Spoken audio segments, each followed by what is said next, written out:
So good morning, everybody. So this is a talk that Orbis has asked me to do in the past. And some people think it's a silly talk. Đây là cái bài trình bày mà tôi thực hiện theo yêu cầu của Orbis, và một số người nghĩ rằng thì có lẽ là nó cũng không thực sự quan trọng. But I think it's a strong talk. Nhưng mà tôi nghĩ rằng đây sẽ là một cái phần nói rất là ý nghĩa. And I wish when I was young somebody had given me this talk. Tôi ước rằng là nếu mà thời gian quay trở lại khi mà tôi mới bắt đầu học nội trú, có ai đó nói với tôi những điều như thế này. So it's really a talk about how to have a career in ophthalmology that is most effective and most enjoyable. Cái bài này thì nó mang tính chất định hướng nghề nghiệp, tức là làm sao để chúng ta có thể xây dựng cho mình một cái con đường nghề nghiệp mà chúng ta hướng tới thành công. Now, many of us will be in ophthalmology with a salary, and many of us will be in ophthalmology where we're compensated for the number of patients we see and the things we do. Chúng ta sẽ trở thành những bác sĩ mắt và chúng ta làm việc cống hiến và nhận được cái lương tháng của mình, và có thể nhận thêm những cái phần thưởng mà dựa trên cái mức độ làm việc của chúng ta theo số đầu bệnh nhân. So I'm in a situation where I'm not salaried. I'm paid for the work that I do, but each patient. Cái nơi mà tôi làm việc thì tôi không có lương tháng, mà nó phụ thuộc vào toàn bộ khối lượng công việc mà tôi làm được. So in my clinics, if they get too busy, it's not the resident's fault, not the fellow's problem, it's my problem. Tức là ở nơi mà tôi làm việc thì tôi sẽ là người chịu trách nhiệm chính, chứ không phải là bác sĩ nội trú hay không phải là những bác sĩ đào tạo chuyên khoa. So this is where I work at the University of Ottawa Eye Institute. Và đây là nơi mà tôi làm việc ở Viện Nghiên cứu về nhãn khoa của Đại học Ottawa. And every morning we go in, we can't wait to get there. We go marching into work. Mỗi ngày thức dậy thì chúng tôi đến nơi làm việc với một cái sự hứng khởi. Yeah, because it's fun. Vì tôi rất là làm việc ở đây rất là vui. And we work with amazing colleagues, amazing teams of special people. Đồng nghiệp của chúng tôi rồi các thành viên trong nhóm của chúng tôi thì rất là dễ thương. And we work with incredible technology. Các thiết bị công nghệ của chúng tôi thì rất là hiện đại.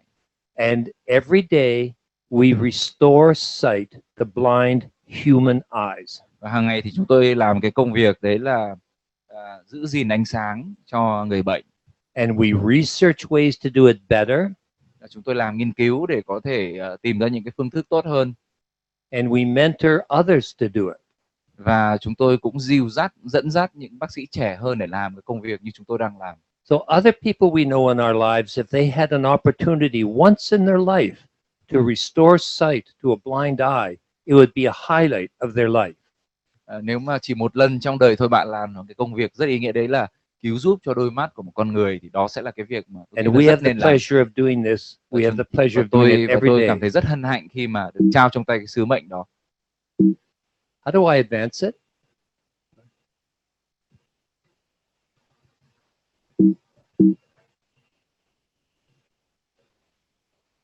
Okay. So this is a person that you've met in the last couple days. Đây là phu nhân của tôi ạ. And this is my wife of 52 years. Vâng, đây là bà cụ đẻ ra các con tôi ạ. Yeah. And my profession is very important to me, but not as important as her. Tức là nghề nghiệp thì cũng rất là quan trọng, nhưng mà có lẽ là không thể bằng cô ấy được. So I have balance in my life. Tôi cố gắng để tạo ra một cái sự cân bằng trong cuộc sống. And my work is very important, but not as important as these people. Vâng, và cũng không thể nào quan trọng bằng những cái con người đang ở xung quanh tôi như thế này. So we have 5 children and 8 grandchildren. Tôi có 5 đứa con và bây giờ là 8 đứa cháu. Vâng, các bạn đã nhìn. So you balance the life. You love your profession, you love your family. Các bạn đam mê công việc và cũng dành tình yêu cho gia đình. I've done many things with Orbis. For 35 years I've been involved with Orbis. Tôi đã tham gia vào các công việc của Orbis trong hơn 30 năm với các cái chức danh các bạn nhìn thấy đây. And so I have a commitment to Orbis. I'm committed. It's in my heart. Tôi có một cái sự cam kết rất mạnh mẽ với tất cả các cái hoạt động của Orbis. So I'm a member of the International Board of Directors. Là thành viên của ban điều hành quốc tế. I was the founder of the Medical Advisory Committee. Là thành viên sáng lập của Ủy ban về y khoa. And I founded and chaired an affiliate board in Canada. Chủ tịch của cái hội đồng affiliate. What does it mean? And what does an affiliate mean? Good question. It's a junior board. Junior board. Yeah. A local board in Canada. For young doctors. Orbis Canada. Of Orbis Canada. Tức là cái này là một cái hội đồng địa phương dành cho những người tham gia vào Orbis ở tại Canada thôi. And along the way, I've had many interesting experience because of Orbis that I would never have done in my life. Tức là Orbis cũng đã mang lại cho tôi những cái trải nghiệm rất tuyệt vời mà có lẽ là tôi chưa từng có trước đó trong cuộc đời mình. So this is just an example. Đây chính là một cái ví dụ cho cái lời nói vừa rồi của tôi. This is ringing the opening bell at the New York Stock Exchange. Đây là cái khai trương của sàn chứng khoán New York. Yeah, you see this on CNN. Trên CNN đã đưa cái này rồi. And I'm there with Richard Branson, the Prime Minister of Ethiopia, the head of FedEx, people like that. Rất nhiều VIP ở đấy, rất nhiều VIP. Yeah, and it's fun. Rất vui. But this is where I have lots of fun in the Eye Institute. Đây là cái nơi mà tôi thấy vui hơn. And one of the most that gives me the most pleasure is mentoring the young doctors. Là một trong những cái niềm vinh hạnh lớn nhất của cuộc đời tôi, đấy là được dìu dắt các bác sĩ trẻ. And we mentor them in the clinic, we mentor them in the operating room. Tôi sát cánh cùng với các bác sĩ trẻ ở tại phòng khám, ở trong phòng mổ. We mentor them with lectures and teaching and presentations. Trong từng bài giảng một của mình. And here on the right we mentor them in our research labs. Và thậm chí là ở trong phòng nghiên cứu. And this doctor here on the right, we've just finished an operation on a little cat. Little cat. Kitten. Yeah, operation on little cat. On the cat, yes. Cat. Tức là mổ ở trên mèo đấy. Yeah. And you do the operation on the cat? Yes, but not a therapeutic operation, a research operation. Oh, research operation. Yeah. Cái phẫu thuật để phục vụ nghiên cứu trên mèo. And I'll show you some more of the research later. Yes. How vital and important it can be to having a happy, balanced career. Yes. And this is a resident here who's very interested in it, who's got his arm around me. He likes me. He's got his arm around me. And he respects me and I respect him. Đây là một bạn nội trú của tôi và chúng tôi rất tôn trọng nhau, tôn trọng lẫn nhau. And that morning I'd asked him 5 times to pull his mask up over his nose. Tôi mất một vài lần để có thể giúp bạn ấy kéo cái khẩu trang nó lên chùm lên qua mũi. His mask is still down. And we mentor. Another interesting thing is mentoring young people, mentoring the careers and the experiences of young people around the world. Chúng tôi cũng hỗ trợ các bác sĩ trẻ khác trên toàn thế giới. Yeah, in India, in Pakistan, Ấn Độ, Pakistan, in Da Nang, Da Nang, Vietnam. Yes. Yeah, and in Paraguay, in China, Trung Quốc. So people, when I get home, people ask me, how many operations did you do? Khi mà tôi về thì mọi người hỏi là tôi đã mổ được bao nhiêu ca. And that's not the correct question. Tôi nghĩ đấy không phải là một câu hỏi hay. The question is, how many young doctors did you mentor? Tôi thích được hỏi là tôi đã giúp được bao nhiêu bác sĩ trẻ. And here this picture in China, this was a couple years ago. We mentored a lot of people, and that's the magic of Orbis, the magic of international development. Ở đây là hình ảnh các bác sĩ trẻ mà tôi đã từng làm việc cùng, và tôi nghĩ rằng đấy là cái điều kỳ diệu mà Orbis mang lại. Now, here's some pearls. Pearl number 1, or suggestion number 1. Có một số cái lời khuyên. Okay. Honor the trust of your patient. Tức là mình phải rất là trân trọng cái sự tin tưởng của bệnh nhân dành cho mình. The patient is not 2 eyes that walked in your clinic. Tức là bệnh nhân không phải chỉ có mỗi 2 con mắt mà chúng ta thăm khám hàng ngày. The patient is a fellow human with a sickness. Đó là một con người mà Yeah. có And tâm they trạng, có cảm and they xúc. trust you. Now, this man trusts me. Và người đàn ông này họ tin tưởng tôi. He's in the operating room and he's awake. Họ phải đến bệnh viện, họ phải vào phòng mổ và họ đang ốm. He's in a strange situation. He has a blind eye. Người đàn ông này có một con mắt bị mù. So he trusts me. Và ông ta tin tưởng tôi. But even in the clinic, this is a woman who's come to get a needle in her eye, an anti-VEGF needle in her eye. Đây là một người phụ nữ đến để tôi tiêm anti-VEGF. So she's sitting in the clinic. She's not sedated. She's wide awake. Ngồi tĩnh lặng ở trong phòng, không cần phải gây mê. And I'm going to tilt her back in the chair and stick a needle inside her eye. Tôi chỉ ngửa một chút cái tựa của cái ghế và sau đấy thì tiêm vào mắt của bệnh nhân. So she trusts you. Và người phụ nữ này tin tôi. And there's the needle going in her eye. She's awake and not sedated. Và người phụ nữ này thì hoàn toàn không được gây mê khi mà kim chọc vào mắt. So she trusts me.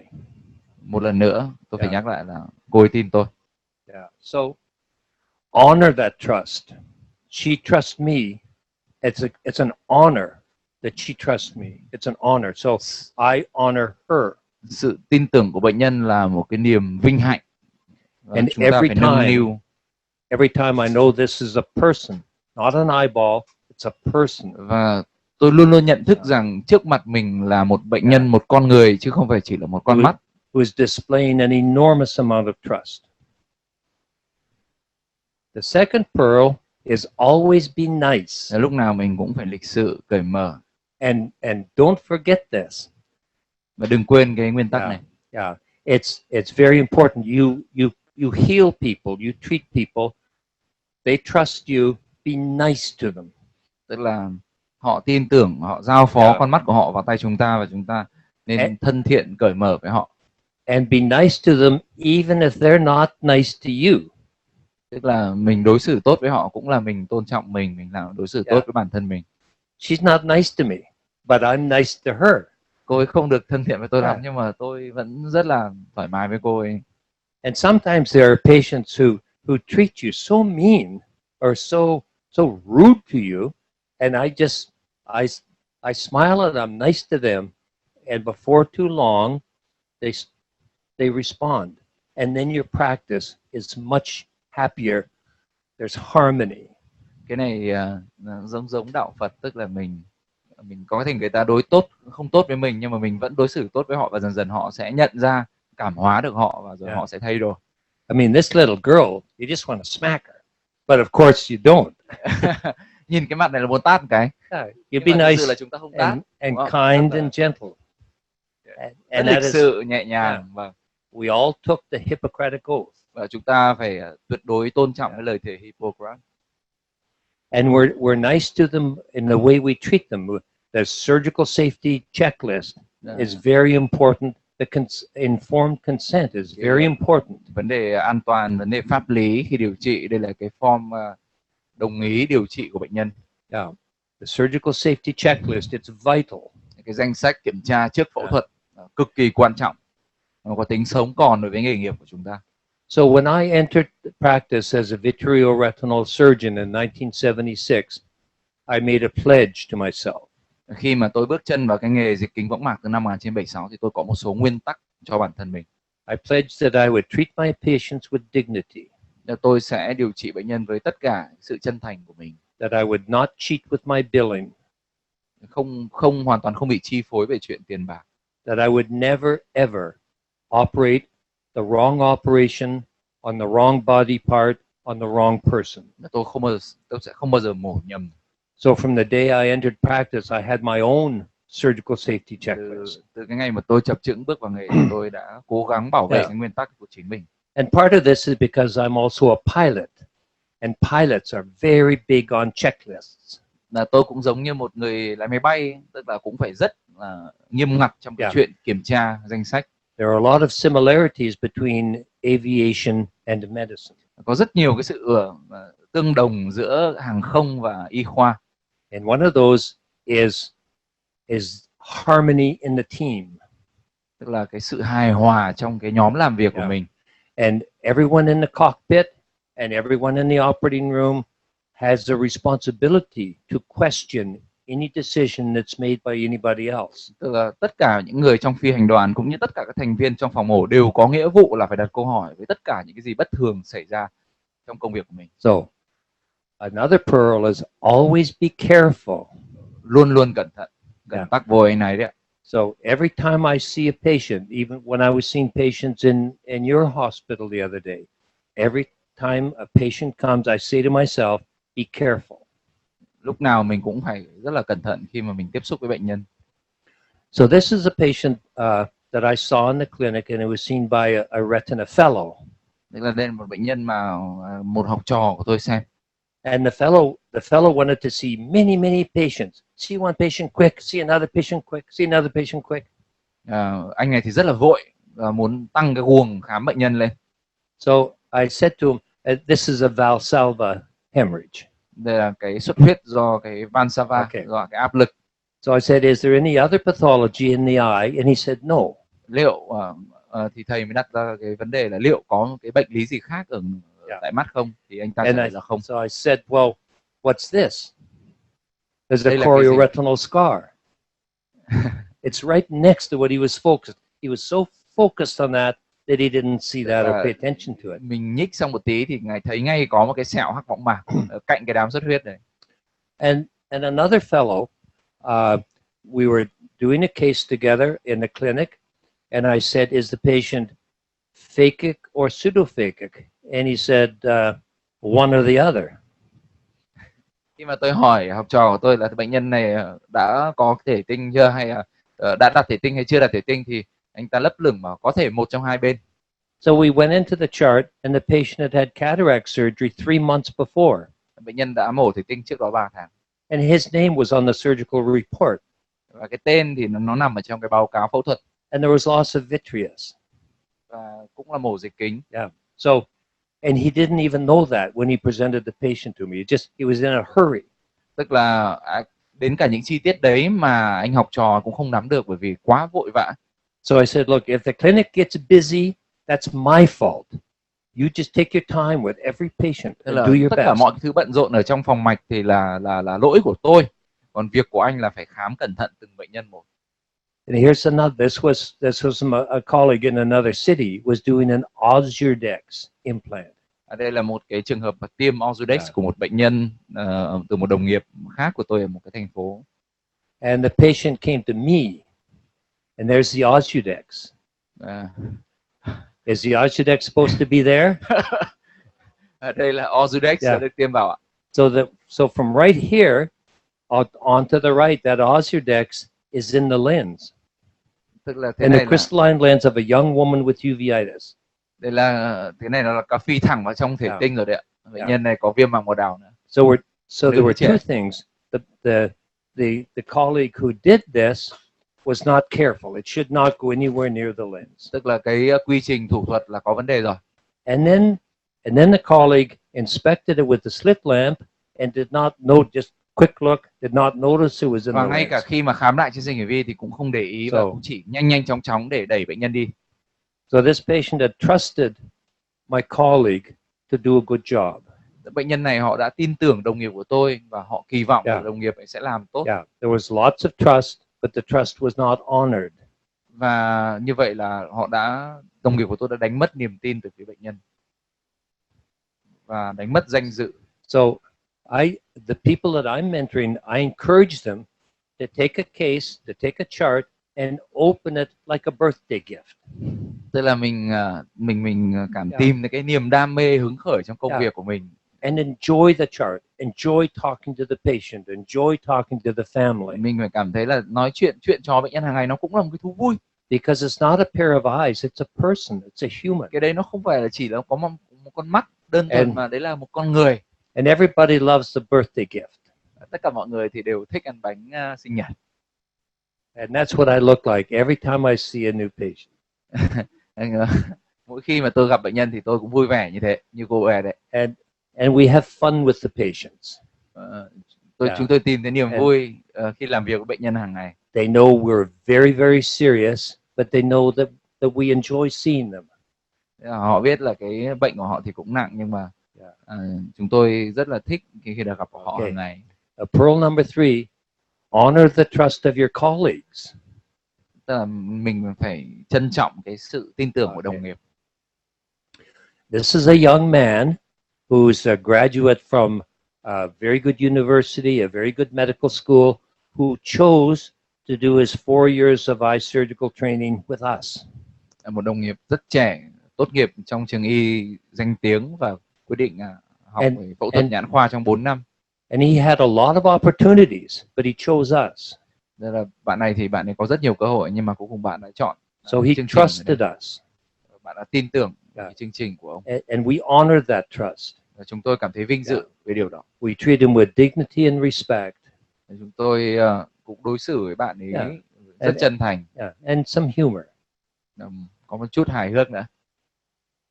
And that's in the operating room also. We honor our colleagues in the operating room. Đây là phòng mổ. So in the operating room, everybody knows that I am the surgeon. I am the surgeon. I'm the leader of the team. They know that. Mọi người biết là tôi là phẫu thuật viên và tôi là nhóm trưởng của cái nhóm đó. But they also know of my respect for the team and harmony of the team. Họ cũng biết là tôi rất là tôn trọng từng người một trong nhóm. I involve them in advance in the case. I show the photos. I show the images, the OCTs, the fluorescein. I tell them a bit about the patient themselves, what they do, what job they do. Tôi chia sẻ với họ tất cả cái thông tin về chẩn đoán của bệnh nhân, từ phim OCT, chụp mạch. Tôi cũng nói với họ về cái tình hình của bệnh nhân, về thông tin cá nhân, về tiến triển bệnh, vân vân. So you know the nurses and the anesthetists, they just want to get the job done, and it just another eyeball came in, but it's not another eyeball. It's another human. Tức là họ điều dưỡng thì thông thường tâm lý là chỉ muốn nhanh nhanh chóng chóng giải quyết công việc, và họ cũng chỉ quan niệm đấy là một con mắt thôi. Nhưng mà thực sự nó là một con người. For example, on the scrub nurse's setup, the scrub nurse's tray.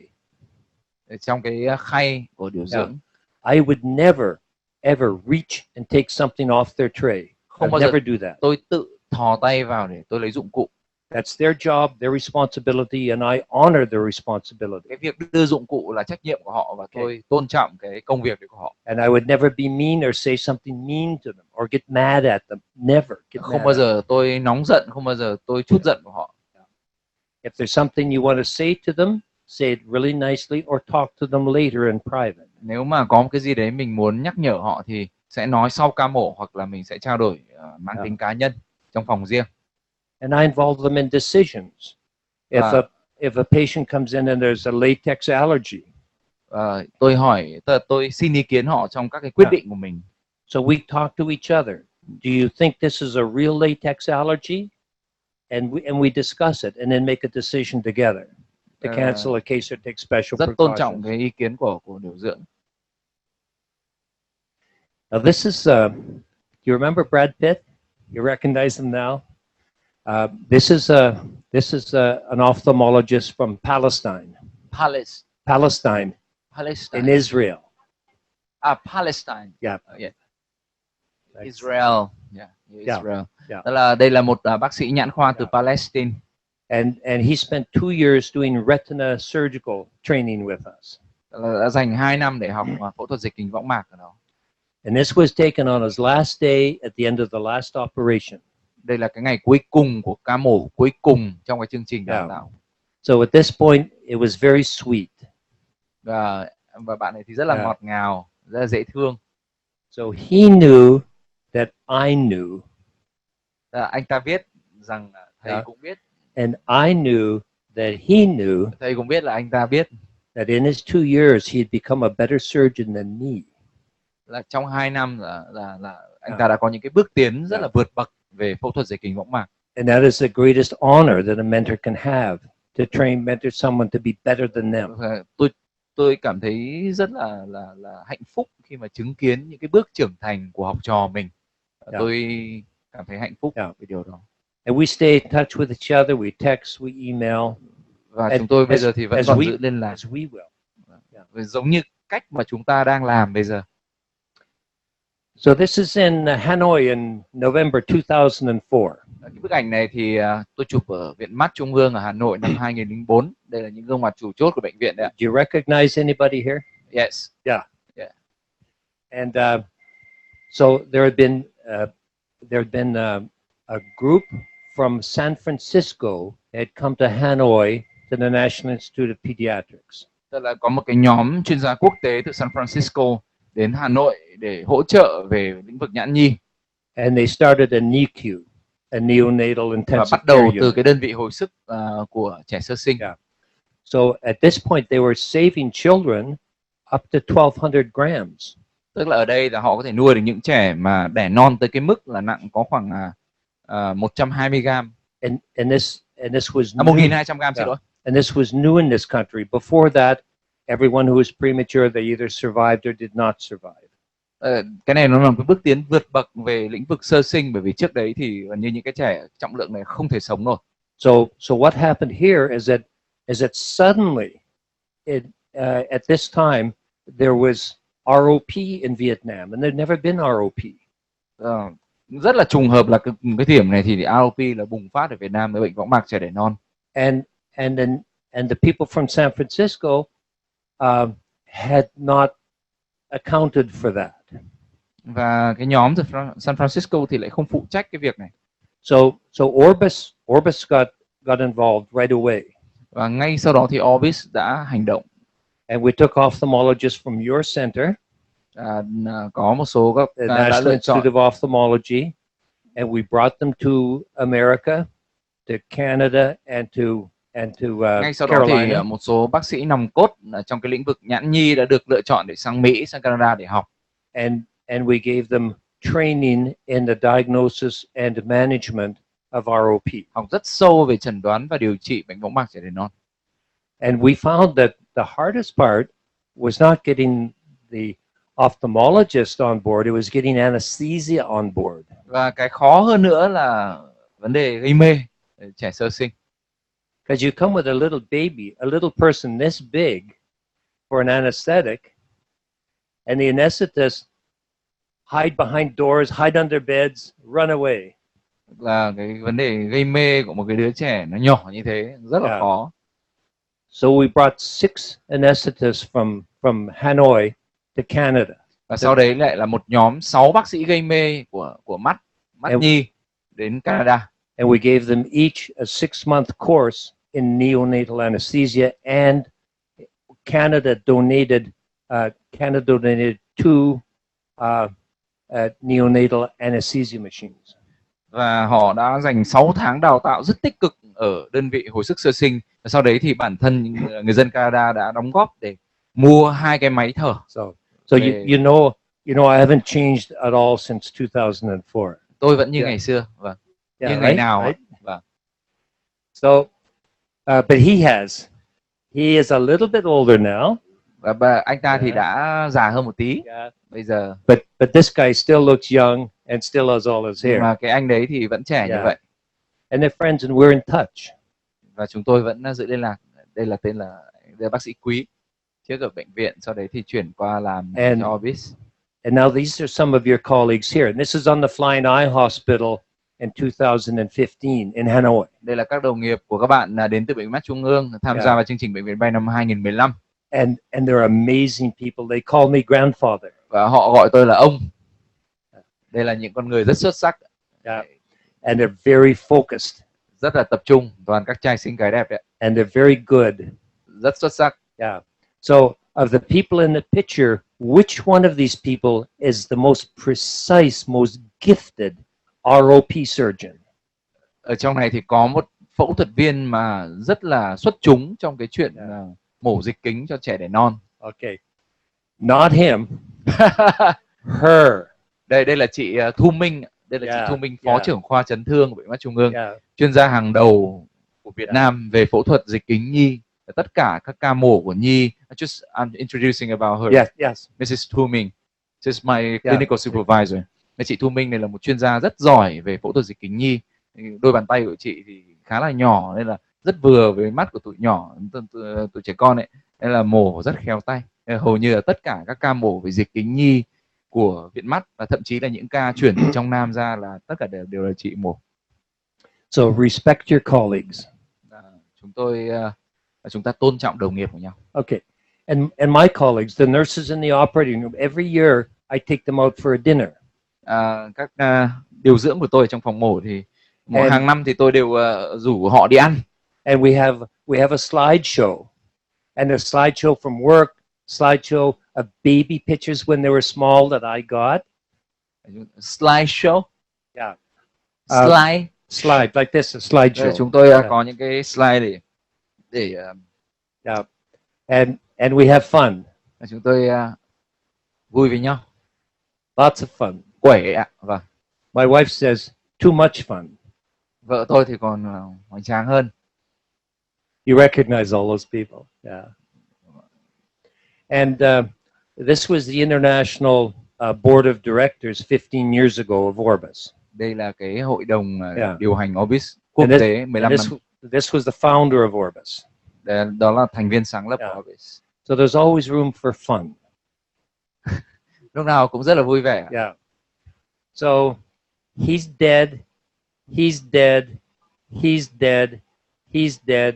He's retired. He's retired. I'm the last soldier standing. Tôi là chiến binh cuối cùng ạ. Tôi là người lính cuối cùng. And this is a board later on, much more serious. Và sau đấy thì là một hội đồng mới. And some of the most wealthy and powerful and influential people in the world are on this board. Và có những con người mà giàu có nhất, quyền lực nhất và có sức ảnh hưởng lớn nhất trên thế giới đã tham gia vào cái hội đồng này. For example, this man here is the chief executive officer of Boeing Aircraft. Đấy là giám đốc điều hành của công ty Boeing ạ. Yeah. 68% of all the airplanes flying in the world he makes. 68% các cái máy bay đang bay ở trên toàn thế giới là do anh này điều hành. So embrace advancing technology, very important. Tức là chúng ta rất cởi mở với các kiến thức mới và công nghệ mới. This is your life's work. Your life's work. Cái này là rất quan trọng đối với công việc của chúng ta. And there's lots of different ways to do this. Do you use the BCSC American Academy books, 15 volumes? Yes. Yeah. Okay. Very familiar to Vietnam doctors. Yeah. Well, I'm involved with that. This is the Bible for ophthalmologists. And it's the most popular textbook on ophthalmology and vision in the world. And I'm on the committee. Yes. Yeah. Thank you. And it's hard work, and there's no pay, but I do it as a responsibility to my profession. Này các bạn đều biết rồi đúng không ạ? Đây là bộ nhãn khoa của Mỹ và nó có 15 tập BCSC và thầy đang nói là thầy làm việc hoàn toàn không công cho cái bộ này. Và để viết ra được một tập này thì cực kỳ mất công ạ. Don't say it. Bao nhiêu trí tuệ đổ vào đây đấy ạ. Don't say it's too expensive. It's a bargain. It's a real bargain. And if anybody needs it and they can't afford it, I give them a digital copy. So the ophthalmology journals, you have to read the journals. You have to get them digitally or get hard copies, get them to your university, get them wherever you can get them. Các tạp chí nhãn khoa rất quan trọng mà chúng ta có thể đọc bản cứng, bản điện tử, đọc trong thư viện của nhà trường, nhưng mà tóm lại là phải cập nhật. And I read a lot of journals, but these are ones I look at. I look at the journal every month. Tức là đây là những cái tạp chí ưa thích của tôi, Ophthalmology, the American Journal, Ophthalmology, the Archives, the Canadian Journal, and Retina. Của Hội Nhãn khoa Canada. And now the American Society of Retina Specialists has a new journal also. Bây giờ thì cái cộng đồng các bác sĩ dịch kính võng mạc họ đã có một cái tạp chí riêng của họ. So read your journals and discuss with each other. Try to be better than the other one is and talk about it. Chúng tôi trao đổi với nhau và chúng tôi tìm cách làm sao mà để tốt hơn cái tạp chí khác xung quanh. And the American Academy of Ophthalmology has lots of opportunities for mentoring. This the ONA network is awesome. One Network, cái này các bạn đều biết rồi đúng không ạ? Cái này hiện tại là ở Việt Nam mình thì có một cái hợp tác giữa Hội Nhãn khoa Việt Nam và Viện Hàn Lâm Nhãn khoa Mỹ ấy, là họ cung cấp cái account này miễn phí. Thì cái này các bạn sẽ phải kết nối qua Bệnh viện Mắt Thành phố Hồ Chí Minh để sau đấy đăng ký làm, bởi vì như cái này đều làm hàng năm. And the OCAP exams we take every year. Do you do the OCAP exams? No. You should consider it. Yes. Because it's you get a bargain if you live in Vietnam, and it's not expensive, and it measures your level of achievement, and compares it to your colleagues worldwide. So now I've created a monster. They're all gonna curse me for doing the OCAPs. Cái kỳ thi này thì là tổ chức hàng năm và để đánh giá cái mức độ tiến bộ của chúng ta. The American Academy of Ophthalmology has these preferred practice pattern manuals. Yes, I know this. Yeah, I know this. And the American Society of Retina Surgeons has lots of really interesting things, just a minute. Including their new journal. Excuse me, just a minute. Cái phần preferred practice pattern này nó nằm ở trong cái phần guideline ở trên cái mục education của AAO. Các bạn nên lên tìm cái đấy, nó là free. Để trong đấy nó cập nhật tất cả các cái hướng dẫn điều trị mới nhất mà Hội Nhãn khoa Mỹ họ đã tổng hợp lại dựa trên các cái bằng chứng khoa học khác nhau, và cái đấy thì rất tốt cho cái thực hành lâm sàng của chúng ta. Để trong cái thời đại mà thực hành lâm sàng dựa trên bằng chứng thì việc chúng ta bám theo guideline để làm việc là một cái cực kỳ là khuyến khích. I'm just yes. I'm just telling them about the I practice pattern. I understand Vietnamese. Oh, really? Yeah. You're excellent. Terrific. Yeah. I have an account of One Network. Yes. Yes. CyberSight is a very useful tool for you. Very useful. CyberSight đấy, các bạn đều biết rồi đúng không ạ?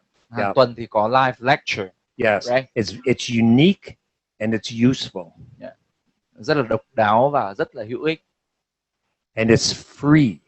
It's free. Vâng. Yeah. Miễn phí ạ. Miễn phí. The wet lab. Do you have a wet lab here? Wet lab. Yes. You do have a wet lab? Yeah. Yeah. So this is our wet lab. Wet lab ở các bệnh viện chắc là đều có đúng không ạ? Vâng. And it was organized by Dr. Berman, who's an IOP specialist, a glaucoma specialist. IOP specialist? A glaucoma specialist. Okay.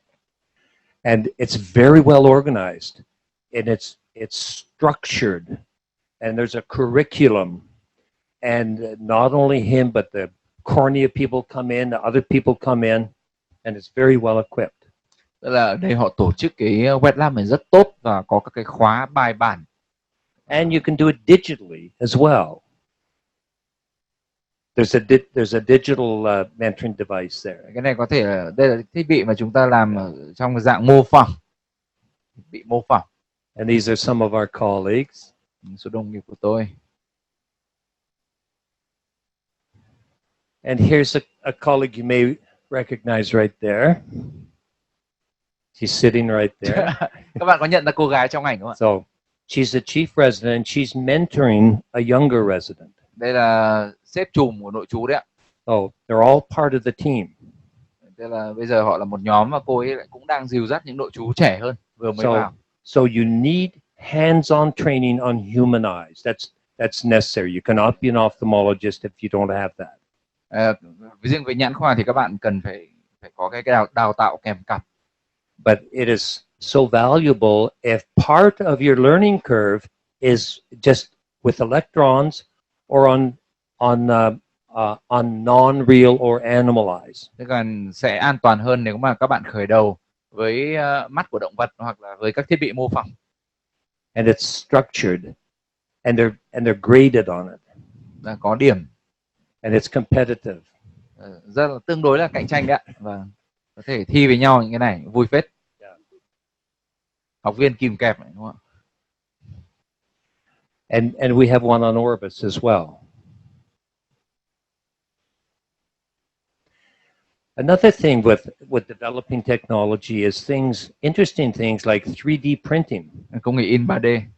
And with 3D printing, you can use anything for paper and anything for ink.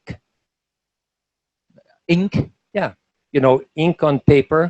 Yeah, Tức là for printing. mực in và giấy. Yeah. So with 3D printing, you don't need paper and ink. Vâng, không You cần just- phải giấy và không cần mực in. Your paper can be any material, and your ink can be any material. Tất cả giấy và mực sẽ chìm vào dĩ vãng. And you can make interesting things like this gentleman made an image of his own funny looking face. Ở đây chúng ta nhìn thấy thành tựu của công nghệ in 3D làm ra những cái thứ rất kỳ diệu. Or you can make very, very intricate things. And you can also make human tissues, body parts. Chúng ta có thể tái tạo lại những cái bộ phận trong cơ thể với công nghệ in 3D. And another thing, optogenetics, a very fascinating subject. You should all know about it. You should all know about it. As part of your development, part of your growth Này as là somebody who's going to spend their life về cái vấn đề vận doing nhãn. ophthalmology. Vận nhãn là vấn đề rất quan trọng. So embrace innovation and scientific inquiry. Cởi mở Get với involved in research. tất cả những cái vấn đề khoa học cũng như là về những cái vấn đề đột phá. And this is our animal lab. Đây là cái lab động vật của họ. And we have an operating room in our university next door connected by tunnel. Có một cái đường hầm kết nối với lại một cái phòng mổ nghiên cứu trên động vật của cái trường đại học Ottawa ngay cạnh đấy. Because when it's freezing and white in the winter time, it's nice to have the tunnel. Trong mùa đông lạnh giá thì rõ ràng là đi ở trong đường hầm phải thích hơn là chui ra ngoài. And we have it set up to do vitreous surgery. Và cắt dịch kính trên mèo. And we have a cat model Đây là con for mèo. retinal detachment, where we purposefully detach the retina with a gas bubble. Vâng. Con mèo tội nghiệp này đã được làm bong võng mạc, sau đấy thì để người ta mổ dán lại. And we inject a genetic cocktail under the retina for neuroprotection. Cocktail. A special mixture. Yeah. Bơm cốc tai à? Cocktail to under the retina. Yes, a special mixture of genetic material Yeah. under the retina Đó là to một cái hỗn hợp đặc biệt là họ nghiên cứu để bảo vệ thần kinh. And we treat these animals with dignity and respect. Và chúng tôi cũng điều carefully trị những con vật monitored. này giống như là điều trị con người vậy. And they're comfortable. This is for the your balance in your career. You've got your whole life in front of you. And we all know people who just go into work and work, make as much money as they can, see as much patients as they can, and that's good. But the happy people, the really content people, balance it with their work, their family, with research, with teaching, mentoring. Thầy nói là có rất nhiều bác sĩ thì họ ham việc, cố gắng làm sao có nhiều nhất bệnh nhân có thể, suốt ngày điên cuồng với công việc. Nhưng mà thầy có nói rằng là những con người sâu sắc, họ sẽ biết cách cân bằng cuộc sống giữa công việc, lâm sàng, nghiên cứu để đảm bảo hạnh phúc gia đình. Tóm lại là làm sao để cho cái cuộc sống của mình nó vui vẻ. So I pass the challenge to you. Đây là một cái thách thức tôi đặt ra cho các bạn, các bác sĩ trẻ. Yeah.